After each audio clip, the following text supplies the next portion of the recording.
The stories you are about to see are true and based on actual events. Names have been changed to protect the identities of the deceased. Warning, the deaths portrayed in this show are real and extremely graphic. The human body is remarkably resilient.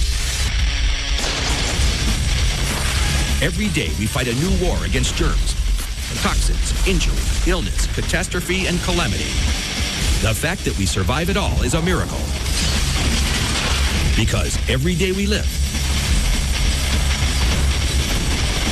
we face 1,000 ways to die. So your parents know we're coming tonight, right?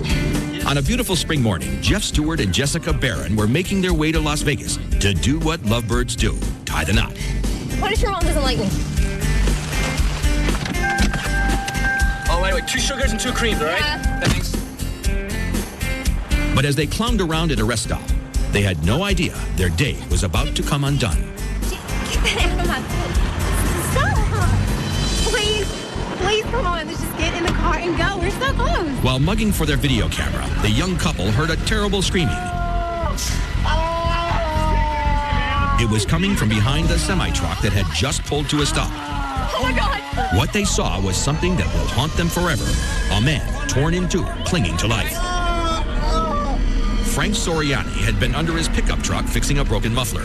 The driver of the semi didn't see Frank lying on the ground below and ran him over, severing his lower body from his upper torso. Remarkably, the poor man was still alive. Well, when the body would be severed in half or blown in half, you see that a lot with war victims. You see it with people who get run over by a train that cuts them in half.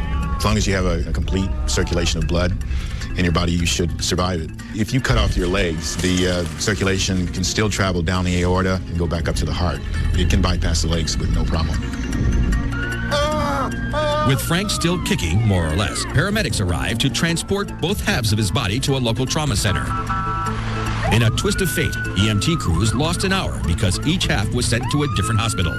Doctors spent several hours trying to save Soriani's life, but he finally expired, an incredible 3.5 hours after the accident occurred.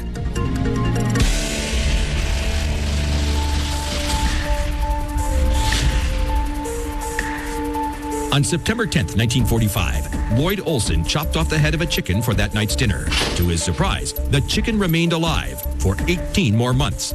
Lloyd had cut off the head, but much of the brainstem remained intact. Mike, the headless chicken, was fed grain and water through an eyedropper. Is this all box, right? This is the one. All right, I'm gonna dig. Milos Dudek, a Czechoslovakian immigrant, felt like a very lucky man. How deep you want? You want deeper? Brand new to this country with a wife and baby to support, his construction job was his lifeline. Milos was a model employee, if there ever was one. Tim McNamara, on the other hand, was a model for disaster. More often than not, he would show up nursing a major hangover. Today, he took the wheel of his dump truck flat out drunk.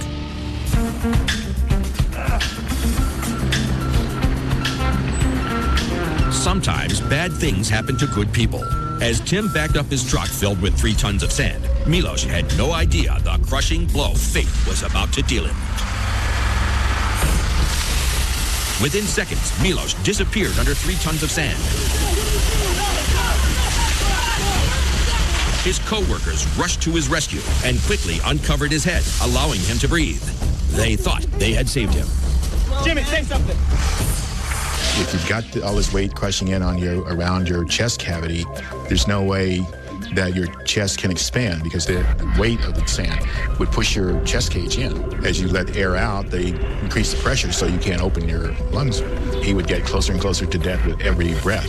The only way they could have saved him would have been to have really dug fast and gotten the sand away from his chest cage. Unable to take a breath, Milos was dying of something called crush asphyxia, a medical term to describe the constriction of the lungs by compressing the torso. Unfortunately, this wouldn't happen very quickly. He would be aware of what's going on for probably a few minutes. Actually, be a pretty horrible way to die.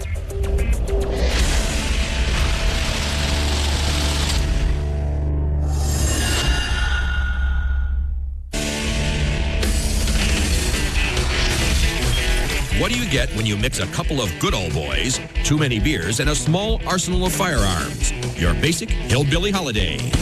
But these guys got more than they bargained for.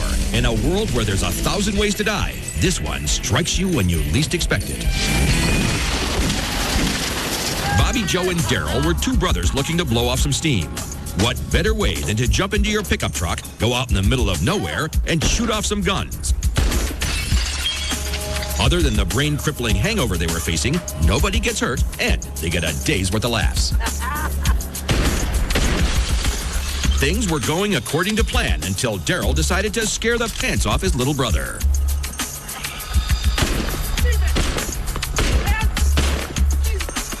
Bobby Joe hit the ground and was dead within minutes. But not from a gunshot wound. Bobby had the bad luck to fall on top of a rattlesnake, who dug his fangs into Bobby's chest and released his venom just above his heart. My name is Jules Sylvester, and this is enough rattlesnake venom to kill over a dozen people. 95% of the people getting bitten by snakes, they're under 27 years old, they're with their buddies, they've had a couple of beers, and they think they're hot stuff. And the snake says, "No, you're not. I'll kill you. Ready? Say on." Oh. Jesus Christ. Very pissed off. You see the drops there? There's 10 drops came out of one fang alone. All it takes is one drop to knock you on your butt. The fangs are hollow, just like a hypodermic, and it's a perfect design. They'll go in, stab, squirt, and pull out in a fraction of a second. It's very, very fast. Rattlesnake venom can cause major damage throughout the body, destroying tissue and organs, and disrupts blood clotting. Severe envenomation combined with delayed or ineffective treatment can lead to the loss of a limb and ultimately death. So if you're a drunken redneck, you spent the whole day out in the hot sun, drinking like 12 beers, shooting up guns, and you fall on a snake, and you basically just got bit. What do you think's going through your mind? Our Father which art in heaven, hallowed be thy name. That's about it. You're not going to make it, mate.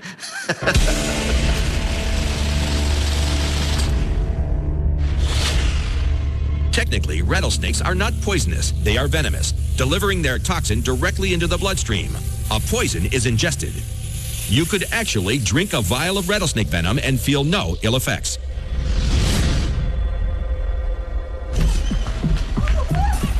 The girl in red is Lori Paffhausen.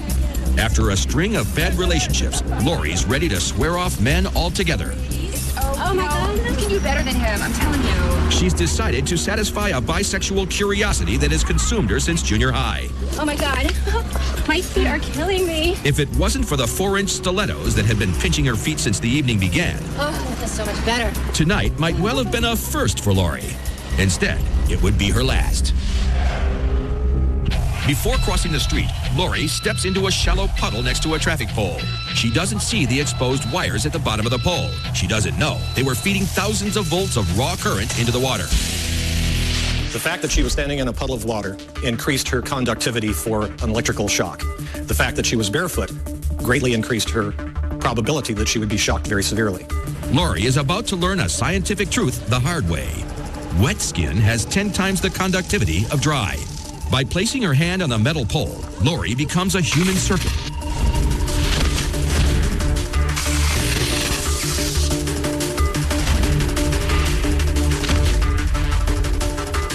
Basically, what happened to her is that she completed an electrical circuit. If the light pole was made of metal, it's grounded, of course, because it's mounted in the ground. So she completed an electrical circuit that caused enough current to pass through her body, from her feet, through her hands where she was touching the pole, that caused defibrillation of the heart, which means the heart stops, basically. There's enough current and enough voltage there that caused electrocution. So she died of electrical shock.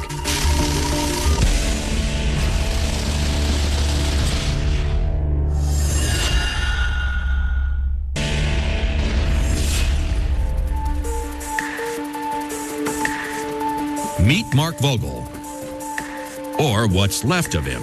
As paramedics carry his decomposed body out of his suburban Paris home, it's important not to feel pity for his lost soul. This death should be filed under what in God's name was he thinking? Mr. Vogel was a classic recluse, preferring the creepy and the crawly over his fellow man. Mark made a meager living dealing snakes, lizards, and insects on the shady black market for exotic pets. These creatures were his comfort and constant companions. Several were deadly and not to be taken lightly. But it was his fascination for the smallest of his friends that led to his ultimate demise. Mark so loved his Black Widow spider, he gave it a name, Elvira, and he longed to be closer to his tiny femme fatale. Snake handlers are often bit so many times they build up an immunity. Mark thought he could do the same thing, so one fateful day he lowered his arm into Elvira's home and took her best shot. Within an hour of being bit, Mark began experiencing all the symptoms associated with a Black Widow bite, starting with severe stomach pains. His body was now in a free fall of failing health. You're going to feel a lot of pain initially because it's a very painful bite, and then the pain will start to sort of track up the arm and get towards more of the core of your body, and the pain itself will start to spread throughout the rest of your body as well, and will concentrate on a lot of the large muscle groups that you have. One of the most interesting places where we see a lot of the pain and rigidity and stiffness is right there in the abdominal muscles. So sometimes these patients come in, they actually look like they're having appendicitis or maybe a bowel obstruction or something like that. Primarily what the venom contains is a neurotoxin. So you can get a number of different symptoms that can include pain and numbness and tingling and also nausea and vomiting and diarrhea. All of these things can happen at the same time. A lot of sweating as well, in addition to a racing heart and very high spikes in their blood pressures. So these are the reasons that a patient may actually have a bad outcome, such as death, when they actually bleed into their brain or they actually have a heart attack because of all these other symptoms that appear. We always advise that no matter what happens to you when you're bit by a Black Widow, just get to the hospital as soon as possible.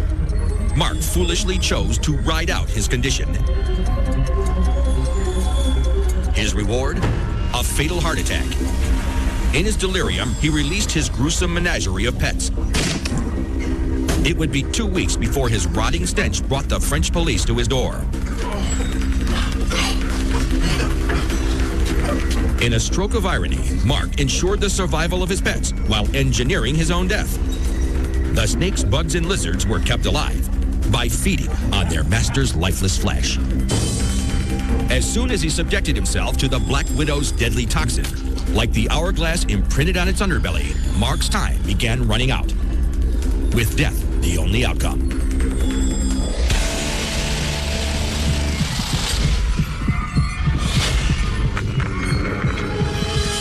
$5,000 Americans are treated annually for spider bites. On average, 2 people die each year from the bite of a Black Widow. The world's most dangerous creature, the mosquito, responsible for 2 million deaths per year worldwide.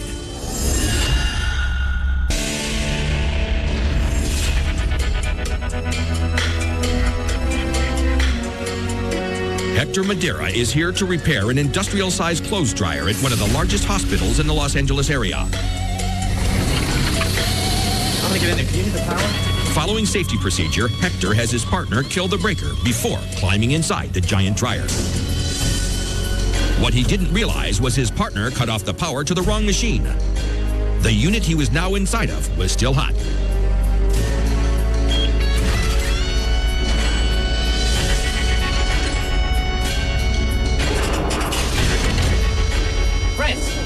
Hector was trapped. He knew he had only a few seconds before the dryer would start its cycle.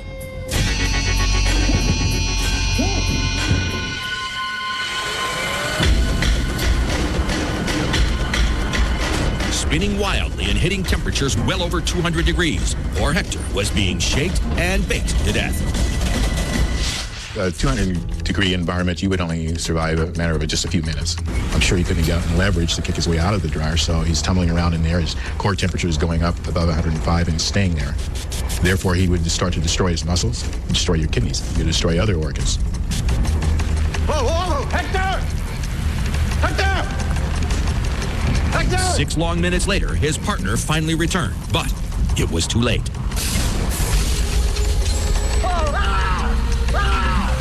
An unusual fate, but not unheard of. Each year, as many as 20 others perish in a similar manner. Oftentimes teenagers looking for a thrill ride, but finding themselves trapped in a machine set on Tumble Die.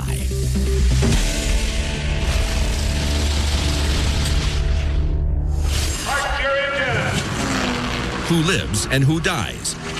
Sometimes it's just a matter of luck. It was another day of racing at Daytona Speedway, America's temple of high speed and danger. The drivers were giving the crowd what they came to see. Paramedic Mike Staley was working the race that fateful day. When it came to helping others, Mike was in a class by himself. A 20-year veteran of the Port Orange Fire Department, Mike was part of an elite crew chosen to work at the Daytona racetrack. He was here to save other people's lives, but was about to be fighting for his own.